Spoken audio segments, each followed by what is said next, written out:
ఈరోజైతే early morning మనము 5:30 5:20 చూస్తే ఇలా ఉంది చూడండి. లైటింగ్స్తో బయట చీకటిగా ఇంకా. సో మనమైతే ఈరోజు తొందరగా రెడీ అయిపోయాము. పూజ చేసేసుకొని 6:30కి అంతా రెడీ అయిపోయి కిందికి వచ్చేసాము. సో మనమైతే ఈరోజు పొలానికి వెళ్తున్నాం అనమాట. పొలంలో వేరే వాళ్ళది ఫంక్షన్ అనమాట. సో అందుకోసమని ఎర్లీగా తయారైపోతున్నామని. ఇక్కడ మా పాప కూడా లేచి ఆడుకుంటూ ఉంది చూడండి. సో ఇక్కడైతే మనము అన్నపూర్ణాదేవికి దీపం వెలిగించేసాము ఆల్మోస్ట్. సో వెలిగించేసి ఇంకా మనము బయలుదేరి వెళ్ళిపోవడమే. మనం చాలా లాంగ్ వెళ్ళాలి కాబట్టి అనంతపురం దగ్గర అనమాట, దగ్గరగా పామిడి దాటి వెళ్ళిపోవాలి. సో మనమైతే ఎర్లీ మార్నింగ్ వెళ్ళిపోయాం కాబట్టి 12:30కి అంతా వెళ్ళిపోవచ్చు నంద్యాల నుంచి.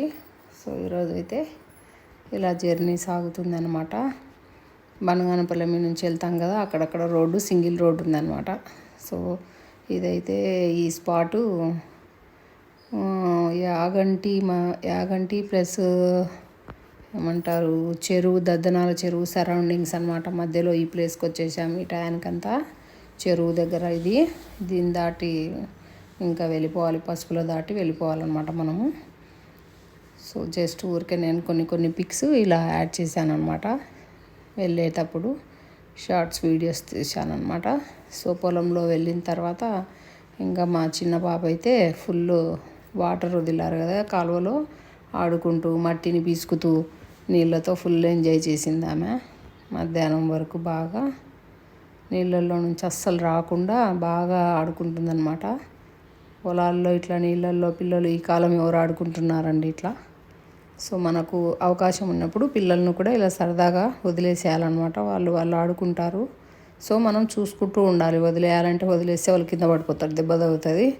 సో దగ్గరుండి కొంచెం మనం కూడా ఆడిపిస్తే వాళ్ళకు కూడా బాగా అనిపిస్తుంది అనమాట, ఎంజాయ్మెంటు. చూడండి ఆ పాప ఎంత బాగా ఆడుకుంటుందో. సో మనం అప్పుడప్పుడు కూడా వీకెండ్స్లో ఎక్కడికన్నా బయట ప్లేసెస్కు, పొలాలను చూపించడానికి, చెరువులు చూపించడానికి కూడా వెళ్తూ ఉంటే వాళ్ళకు కూడా అలవాటు అయిపోతుంది అనమాట. సో ఈవినింగ్ టైంలో అయితే మనం మళ్ళీ యాజ్ యూజువల్గా కార్తీక మాసం కదండి, సో పూజ చేసేసుకుంటాము. అలాగే ఈరోజు వీడియోలో ఇంట్రెస్టింగ్ ఏంటంటే జొన్న రొట్టె చాలా అవస్థపడుతూ ఉంటారనమాట చాలామంది. చాలా ఈజీగా చేసేసుకోవచ్చండి జొన్న రొట్టెలను. ఈరోజు మేము చూపిస్తాము, చూసేయండి. కాకపోతే జొన్న పిండిని కొంచెం గోరువెచ్చని నీళ్ళతో బాగా కలుపుకోవాలన్నమాట, మర్దన చేసుకోవాలి. చేసుకుంటే ఏమవుతుందంటే పిండి అనేది సాఫ్ట్గా అవుతుంది, మనకు రొట్టె అనేది బాగా వస్తుందన్నమాట. కొంచెం కొత్తలో చేసే వాళ్ళైతే కాటన్ క్లాత్ మీద కూడా చేసుకొని వేసుకేసుకోవచ్చు.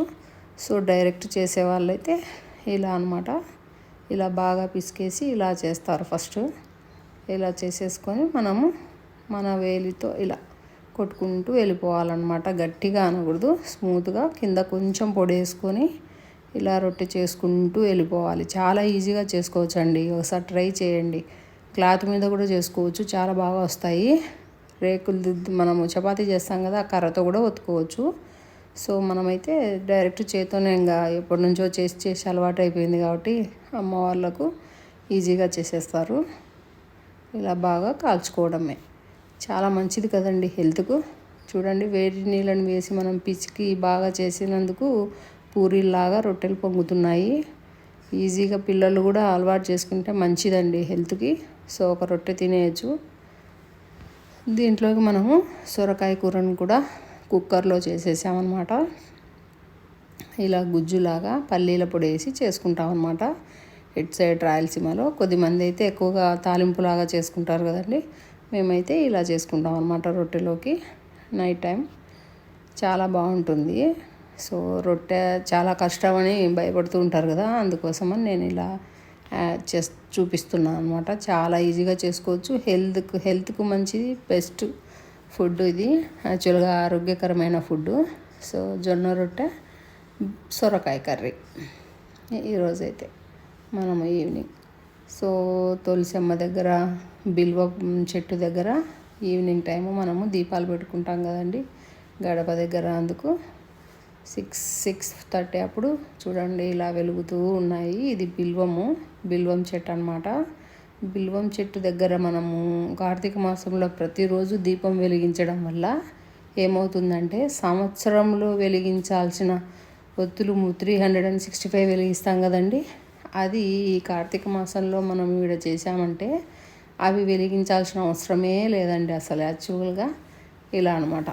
ఇలా అన్ని దీపాలను వెలిగించుకొని ఈరోజు బ్లాగ్ అయితే ఈడి వరకు కంప్లీట్ అండి. మీరు ఇంకా మంచి మంచి రెసిపీస్, ఇంకా మంచి బ్లాగ్స్లో మంచి విషయాలు షేర్ చేయడానికి నేను ట్రై చేస్తానండి. మీరు తప్పకుండా మీ ఫ్యామిలీ అండ్ ఫ్రెండ్స్కి కూడా మన ఛానల్ని షేర్ చేయడం మర్చిపోవద్దండి. అలాగే ఒక లైక్ కూడా అలా ప్రెస్ చేసేయండి. మన ఛానల్ ఎలా ఉందో కామెంట్ సెక్షన్లో చెప్పండి. Thanks for watching.